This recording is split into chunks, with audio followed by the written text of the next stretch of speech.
Kara. I'm Alicia. And today we're going to be talking about our study topic of an investigation of thermochromic inks on various flexographic substrates.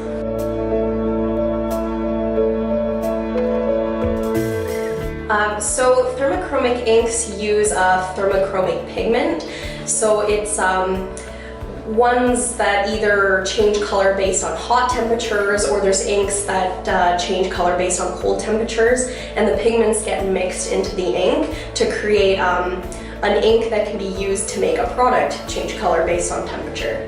And just to add on to Alicia's point, the reactive compound in the pigment is something called a leukodye, which is it's a reversible change, which means it won't just change one color and stay that color. It will change back to its neutral state at room temperature.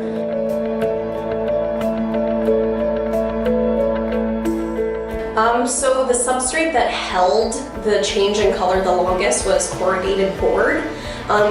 We found that because it was so thick, it was able to retain heat or cold for longer periods of time. But that's not necessarily the most best substrate to use, because a lot of packages and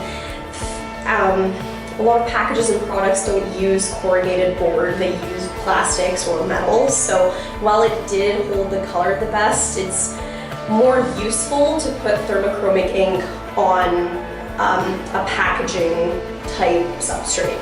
The ink film thickness had an impact on the effect of hot or cold reaction. If you're printing with an ink film thickness, it doesn't matter if it's thin or thick, as long as the thickness is consistent across the product. If you have an area that's thin and an area that's thick, you'll have different results. One will hold the color change and one might not, so it'll prove inaccurate results. So it's important to have the consistent ink film thickness.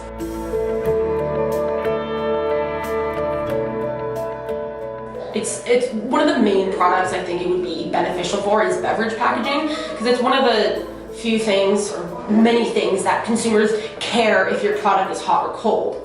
We believe that it'll just add kind of an edge to smart packaging. It just kind of gives the user interactivity with the product, whether it's a beverage or product packaging in general. It just gives the user a bit more of an interactive experience to use their product.